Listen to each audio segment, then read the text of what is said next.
From men like Crispus Attucks, Eugene Bullard, Dory Mitchell, and Chappie James, African Americans have fought in all American wars.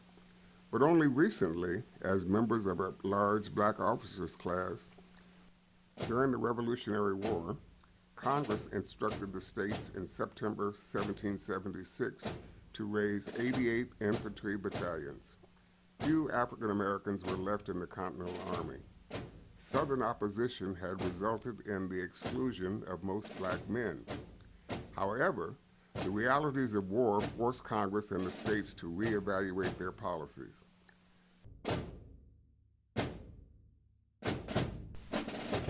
In the War of 1812, scholars estimate blacks made up between 15 to 20% of naval forces. In the Mexican-American War, black soldiers from the Louisiana Battalion of Free Men of Color participated in the fighting, and African-American sailors served on the USS Treasure and the USS Columbus during the Mexican-American War. The Civil War saw 175,000 black troops in arms in defense of the nation and the abolition of slavery. The Spanish-American War was won at San Juan Hill by the Buffalo Soldiers, not under Teddy Roosevelt, but beside him. In his 1996 book, The Unwept, Edward Van Zyl Scott says, in the Spanish-American War of 1898, veteran black troops were more responsible than any other group for the United States victory. Henry O. Flipper was the first African American to graduate from the U.S. Military Academy at West Point. After his commission as a second lieutenant, he was wrongfully court-martialed and dishonorably discharged. While stationed at Fort Davis, Texas, he was framed by white officers and charged with embezzlement.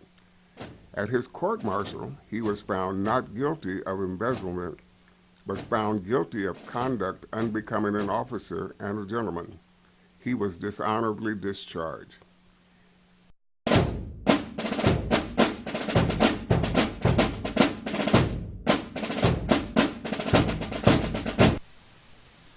In 1999, U.S. President Bill Clinton granted full pardon to Lieutenant Henry O. Flipper. Today, West Point gives annual awards in honor of Henry O. Flipper to the graduating senior, who has displayed the highest qualities of leadership, self-discipline, and perseverance in the face of unusual difficulties while a candidate. Once they married after they were called out of here during World War II, Dad went to Tuskegee, Alabama, and was part of the 99th Pursuit Squadron, which later became the famous Tuskegee Airmen. He was made Benjamin O. Davis's administrative sergeant because he had had training, excuse the term, but intellectual training at Howard University. And he knew how to write and read and do all those kind of things that a lot of black soldiers just didn't know how to do in those days. So Benjamin O. Davis saw something in him and sent him off to Officer Candidate School at Fort Benning, Georgia, and he went and graduated from Officer Candidate School in 1942, I believe. And he and Mom married in April the 4th of 1942, and went off to a place called Fort Devens, Massachusetts, where pretty close to 9 months later I was born. The biggest thing, if I can go back a second, that my commissioning exercise brings tears to my eyes thinking about it. I mentioned the fact that Dad was Benjamin Davis's chief clerk. He later became his first sergeant. In the movie of the Red Tails, the first sergeant in that movie was a depiction of my dad, and he was that first sergeant. But my father was in Liberia when I graduated, and he had you had to go through the State Department and cables and all that kind of ridiculous nonsense. And he cabled me and said, I have a big surprise for you at your commissioning ceremony. And the surprise I hoped that he was going to have was maybe he'd buy my uniforms for me, because we had to have in those days a white uniform, a brown uniform, a green uniform, and a blue uniform. And there was an awful lot of uniforms, and they all had to have different hats too. So I said, maybe he'd buy those for me. Boy, that sure would save me a lot of money. Instead, when it came time for commissioning, it was a very hush-hush atmosphere for our Army commissioning, and I couldn't understand why. And lo and behold, long story short, then Lieutenant General Benjamin O. Davis Jr. came and was the guest speaker for our commissioning ceremony and commissioned me by pinning my bar, one of my bars on my right shoulder while my father pinned the other one on my left shoulder. He'd always asked my brother and I, Fred, if the fact that he was in the Army, did we do that ourselves? Did we join behind him? And I can honestly say I did not. I really, in my heart, wanted to go to West Point when I was 5 years old, simply because I wanted to be a soldier. And anyhow, I wanted to go to West Point very badly. And part of the story of my life that I've told my wife that is so strange is I came to Howard University. My father gave me a train ticket and said, this thing stops in Washington, D.C. There are taxis there. You take your suitcase in your trunk and tell them Howard University, and they'll take you up there. And I was on my way to Drew Hall, and it had just been built, I think, the year or two before.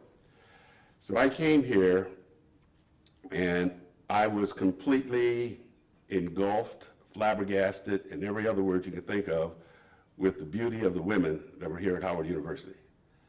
I had never in my entire life seen a collection of black females, because I'd never been in a predominantly black situation in my entire life, in one place.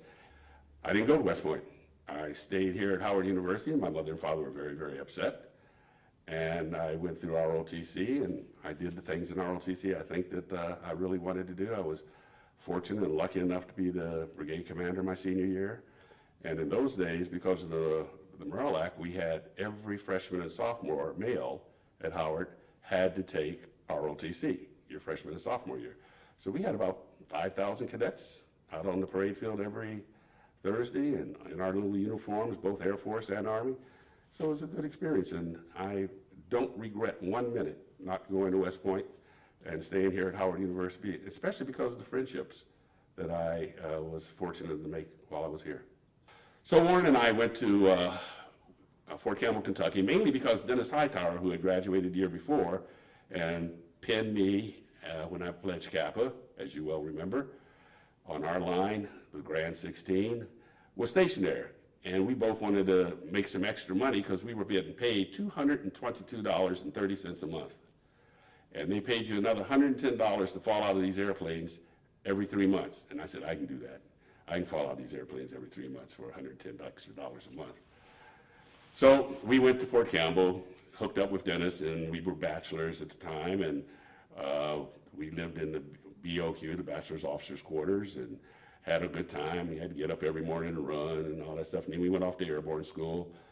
And while we were down in airborne school, we had more running and all that stuff. The first jump I had down there, a guy got entangled with me, and I did the unthinkable when he hit me in my head.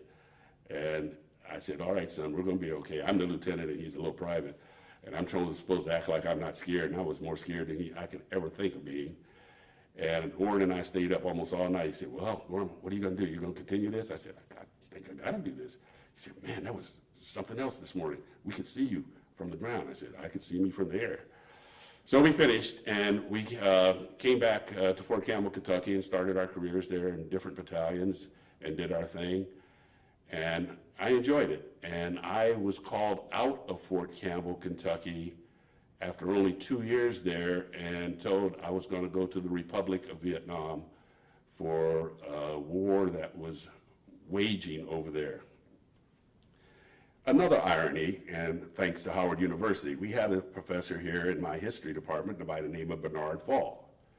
Bernard Fall wrote The Street Without Joy, The Two Vietnams, and fortunately, we had to take his course because we had to buy his book. And I knew where Vietnam was. I knew about Dien Bien Phu and the French getting annihilated there. I knew more about Vietnam than perhaps anybody in the world that was my contemporary, because nobody was paying attention in that part of the world. So I started the very, very long process of going to Vietnam. And by long, the Army sent me first to something called the MATA, Military Assistance Training Advisory Course at Fort Bragg, and they told me I was going to be an advisor to a Vietnamese infantry battalion. We did not have any American units over there in 1964 when I started my orders to go to Vietnam. After I finished this MATA course where they taught us how to be an advisor, I went to the Foreign Service Institute in Rosslyn, Virginia, and to the language school, where we were deeply immersed in Vietnamese language for 8 hours a day for, I think, 4 months, every day. After that, the Army picked a bunch of us, and they said, now that you've done that, we're going to send you to Monterey, California, to the Defense Department's Language Institute. I said, oh, no. So that was about 6 months of immersed Vietnamese. So when I got to Vietnam, I could speak Vietnamese fairly well. So anyhow, I stayed down in Fort Benning and commanded a company down there, went to the infantry officers advanced course. Then from there, I went off because my Fred had graduated by that time, and he went to Vietnam. So that was the time when you didn't have two family members in Vietnam at the same time. They didn't want to do that. So I went off to Fort Monroe, Virginia, which was the headquarters of the Continental Army, to work directly for the commanding general, who was a guy named James K. Woolnough. And again, this Army is a monstrously wonderful organization.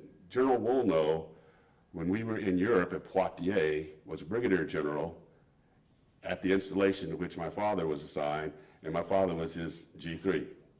And Mrs. Woolnough, whenever I would go back to school, and she happened to be around, would bake these cookies for me and let me take them back to school. So I went to, he was now a 4-star general, so I was his guy for a year and a half there at Fort Monroe. And after that, the Army, and I think General Woolnough sent me off to Syracuse University to get my doctorate in international relations at the Maxwell School. And there were only 17 of us in that class. And I swear, Carrington, I had never studied so hard in all my life. And your best subject probably was my worst one, and that was statistics. I don't know what in the heck I needed to know statistics for to be an international relationist, but I had to take statistics. And the Maxwell School's lady that was teaching statistics, I mean, she worked us like a mule. And all of us, 17 of us, would get in the room and try to figure out what she just said for that last hour and a half, and how can we do our thing. And I'd been up there 3 years, and the Army called me and said, Captain Black, you just made major early. We're going to have a ceremony when your number comes up, and you can get promoted at Syracuse. And I said, oh, no, oh, heavens no. You have to remember the climate of the United States in the 70s. 1971 was not the favorite year for the Vietnam War. So at Syracuse University, the professors told you, I am not a big fan of the Army, Navy, Air Force, Marine, Coast Guard, whatever, and I'm not a big fan of Vietnam. So you either played so you didn't have to pay, because you can't get below a B in any of their courses to have that class count when you're in graduate school, as you well know. So at any rate, I grew an afro that was about 20 feet tall and had a beard and did everything humanly possible to not look like I was a captain in the Army. And they wanted me to get rid of all that to come and get my early promotion to major, and I said, no, just mail it to me. That'll be fine. And I never will forget that the day I did have to leave Syracuse because they said I had to go back to Vietnam again, I had to cut that afro off, and I've never had anything hurt that much in all of my life. And I found out after marrying a young lady from Ethiopia why nobody in Africa has an afro. It's just too hot. I went back to Vietnam, and I was a major, and I went to a place called Tay Ninh, in a place called Tay Ninh Province. And this time I was an advisor again, except I had risen in ranks now to where I was an advisor for a district chief. A district chief, the best I can think of, is kind of like a mayor of a city. The province chief is kind of like the governor of the state. And then, of course, you have your national officers, the president and all that stuff. So I was an advisor to the district chief, and I had an awful lot, Carrington, to do to get my mind in order. In Asia, there is an Asian way of living. Example, I got my first rice delivery from the shake hands people, USAID, and say there were 20 bags. I did not understand how the system worked. Out of those 20 bags, my district chief was to get 2. The guy under him was to get 2. And by the time it got down to the people, there may have been 4, 5, 6 bags of rice left. And I said, oh, no, this is not fair. And like so many things that happen to us in our life, I had to have it explained to me, this is the way of life here, and your job is to see if you can reduce the number of bags the district chief thinks he needs and reduce all that. And I was able to do that. And again, speaking Vietnamese helped tremendously because they did not know if I understood what they were saying. And I pronounced almost every other word wrong, but they got the meaning because in Vietnamese, each word has 5 meanings based on the diacritical mark of the word and how it's written. So we had a pretty good time there until a lady that I had hired there to be the cook for the few of us, the 5 of us that were living there as Americans. And I don't know what she did, but somehow or another, I came down with a disease called tropical sprue. And what we think happened is she did not wash her hands well enough when she would say, like, make hamburgers. And if she had used the latrine or something like that, there was all that matter still on her hands. So about 6 months into, maybe 7 months into my tour there, I was medevaced out of there because I'd lost 75 pounds over a 2-week period. And they brought me back to Fort Belvoir, Virginia, where they went in and found a 12-inch worm in my intestine and pulled it out. And I was a medical oddity for the medical profession in the United States because black men are not supposed to get tropical sprue. And looking in the mirror, I'm a black man. And they took me to a convention gastrointestinal convention in Chicago and said that here is a black male who got tropical sprue, and they brought the worm and all that kind of good stuff. And I tell you, it was, but 75-pound loss, I mean, it was rapid because the worm was eating everything inside of you. And it was just a very, very bad time. So after I had come back from Vietnam, the second time I went to Fort Bragg, North Carolina, and started jumping out of perfectly good airplanes all over again and enjoying that. And then I got selected to become the 3rd black tactical officer in the history of West Point and went up to West Point to command a cadet company. And that was perhaps the experience of my lifetime because out of that company, the times that we were there, I've had 8 general officers out of that company. One of them was a guy named John Abizaid who became the CENTCOM commander. Another one was named Lloyd Austin, a black 4-star who became the CENTCOM commander and just recently retired. Carl Eikenberry, who was the ambassador and a 3-star to Afghanistan, was in our company. And it was just a matter of how you treated these young cadets and what you expected from them. Lloyd Austin has been kind enough to say, sir, if it wasn't for you, I probably wouldn't have done this. And I said, no. I had nothing to do with all that except I just kicked your butt one day and said, I expect more out of you than what you're delivering. And he did. He became a 4-star general, and he's one of the most accomplished general officers that I know, he and John Abizaid both. And I stayed up at West Point for 3 years, and after West Point, I was selected to attend the Army Command and General Staff College at Fort Leavenworth, Kansas. And it was ironic again in the Army's wisdom. I was there as a child, my freshman year in high school, when my father was the 2nd black officer to go to the Command and General Staff College. Fred Davidson, who is known at Howard University quite well, Major General in the Army, was the 1st. And this was Dad went was 55, 1956. So the Army has been around a couple days, and this is the second black officer to ever go to the school that you have to go to if you're going to get promoted to lieutenant colonel or colonel. Something's wrong with that system. So I went there during that same time, and my father's mother, my grandmother, was still alive, and she was thrilled to come 20 years later to my graduation. And I just was totally enamored because my father made sure he came, of course, and my mother. And they said 20 years ago, and we went and visited the house we lived in when he was there and all that kind of good stuff, and it was something else. And then from there, after I graduated, I went to Hawaii. And that was the assignment of my lifetime, to be in Hawaii for 3 years. Astor and I were married while I was in Hawaii, and we just totally enjoyed it. We never came down with what the haoles in Hawaii say is island fever. Every Sunday morning, we'd get out of church, we'd go to the beach, and that was a great thing. And incidentally, I got to tell you the funniest story, though. One of the young ladies that I talked to, a bunch of kids, told me, Colonel Black, you need to really write a book so you can tell all this. Astor and I were on a highway called L-I-K-E highway, and it's pronounced Leaky Leaky Highway, not like Leaky Leaky.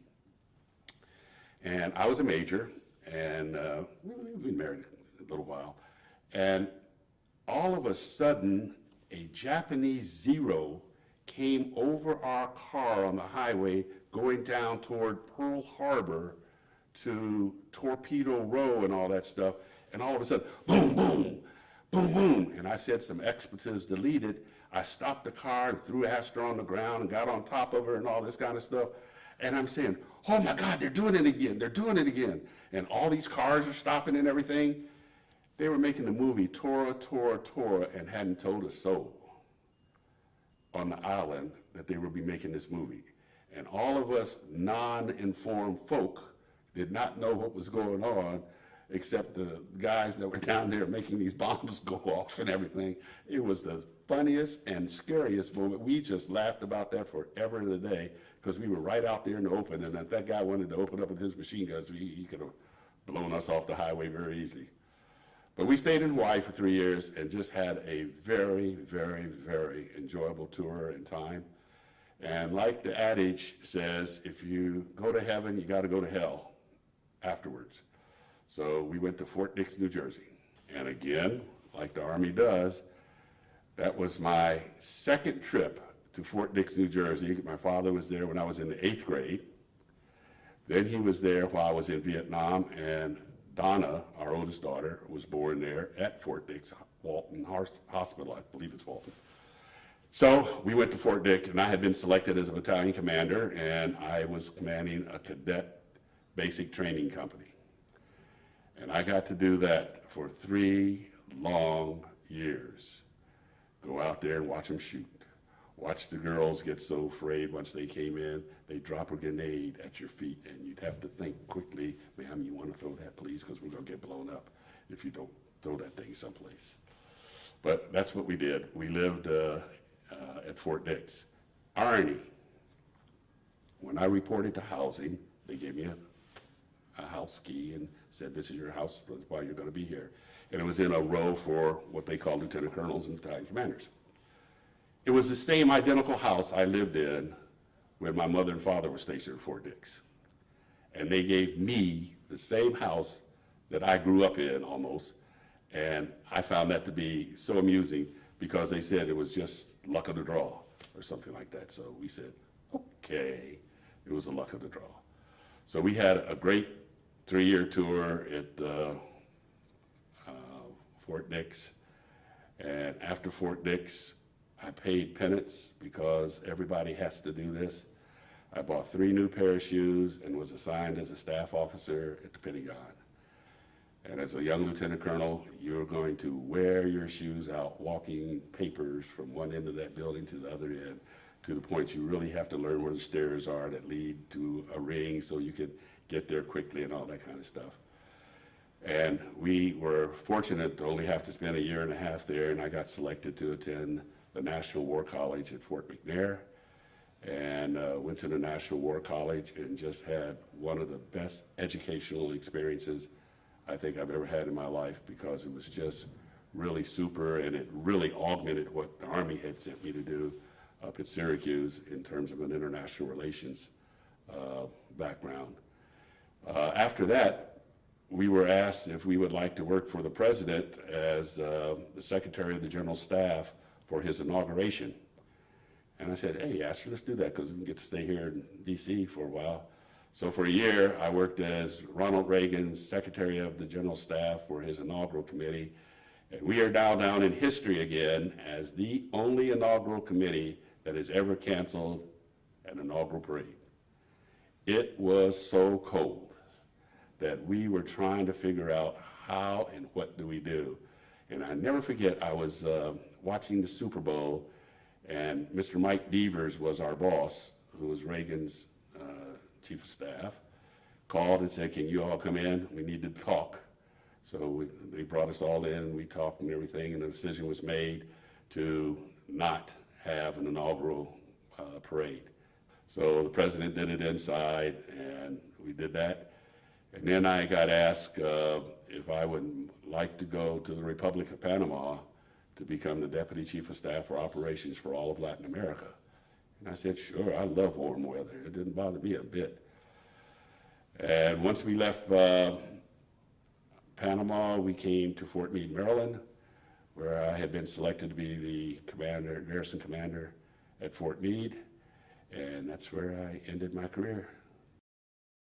Fred scared us half to death, because Fred got hit multiple times with an AK-47 in both legs and his arm, and we did not know whether he was going to make it. He was a company commander with the 82nd Airborne Division, and he finally, when he got hit, they finally evacuated him, and he spent an awful lot of time in the hospital rehabilitating himself. And after that, he went up to West Point after I had left and decided that he wanted to be a professor. So he spent 16, 17 years up there as a professor in the social science department of West Point, and ended up as the executive officer in that department. And the funniest call I ever got in my life, looking back on it, he called one night and said, well, it's time for Rick, his son, Frederick H. Black, Jr., to go to college. And I said, okay. He said, bet you can't guess where he's going. I said, West Point.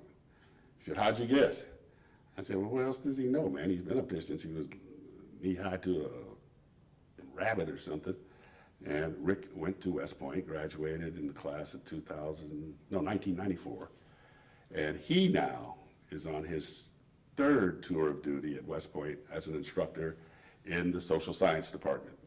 And he now is the executive officer of the social science department. So the more life changes, the more it stays the same. We just find that to be almost hilarious, that life keeps turning round and round and round. So we've had my grandfather, John, who was in World War I, Dad, who was in World War II, Fred and I, who were both in Vietnam, and neither of us went to Iran or Iraq or any of those. Rick was in the Iran War. My sister's son, who is a command sergeant major over in Vilseck, Germany now, was in Iran, Afghanistan, and now he is the highest that you can be as a non-commissioned officer. So I think we've given the United States of America a little bit of our family, and said that, you know, you can say whatever you want to say, but it's still a great country. The thing that we need to do now is to do something to make it as great as it can be.